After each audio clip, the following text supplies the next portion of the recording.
This is Audible. University Press Audiobooks presents Modern Man in Search of a Soul, written by C.G. Jung and translated by W.S. Dell and Carrie F. Baines, narrated by Christopher Prince.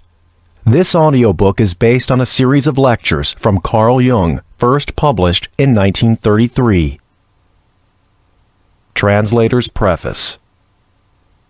Within the last decade, there have been many references from varied sources to the fact that the Western world stands on the verge of a spiritual rebirth. That is, a fundamental change of attitude toward the values of life. After a long period of outward expansion, we are beginning to look within ourselves once more. There is a very general agreement as to the phenomena surrounding this increasing shift of interest from facts as such to their meaning and value to us as individuals. But as soon as we begin to analyze the anticipations nursed by the various groups in our world with respect to the change that is to be hoped for, agreement is at an end, and a sharp conflict of forces makes itself felt. By those who uphold revealed religion, the rebirth that seems imminent is thought of as a renaissance of Catholicism or Protestantism, as the case may be.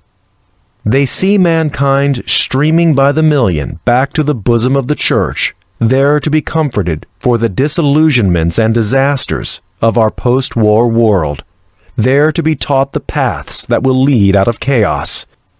Renewal of faith in Christianity, they say, will bring us back to a sure way of life and restore the inspiration the world has lost.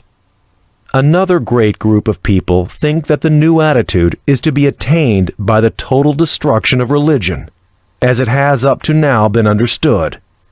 Religion is, they say, a relic of superstitious barbarism, and in its place must come a new and lasting period of enlightenment. Let man but apply his knowledge in the right way, especially his knowledge of economics and technology, and all the great bogies of poverty, ignorance, greed, etc., will vanish into thin air, and man will be restored to his lost paradise. To them, the rebirth is to be in the realm of reason alone, and the intellect becomes the arbiter of man's fate. Between these two extremes of traditional faith and militant rationalism, every conceivable shade of opinion about this great problem of humanity's next step in psychic evolution is to be found. It may be said that the middle position is held by those people who know that they have outgrown the Church as exemplified in Christianity, but who have not therefore been brought to deny the fact that a religious attitude to life is as essential to them as a belief in the authenticity of science. These people have experienced the soul as vividly as the body as vividly as the soul, and the soul has manifested itself to them in ways not to be explained in terms either of traditional theology or of materialism. They do not wish to sever the real piety they feel within themselves from the body of scientific fact to which reason gives its sanction.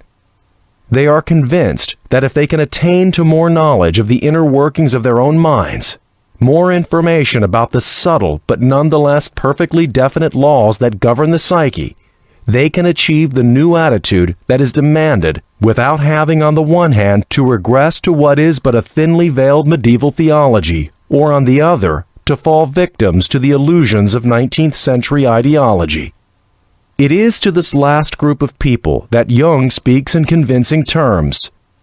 He does not evade the difficult task of synthesizing his knowledge of the soul, gained in his many years of practice as a psychiatrist and analyst, into a fund of information available and applicable to everyone.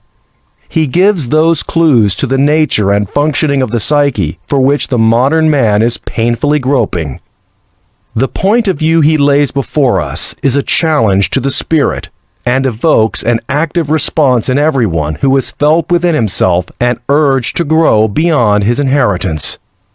With one exception, all the essays which make up this volume have been delivered as lectures. The German texts of 4 of them have been brought out in separate publications, and the others are to be found in a volume together with several other essays which have already appeared in English. We are indebted to Mrs. Violet de Laszlo for many helpful suggestions in regard to the essay, Psychotherapists or the Clergy.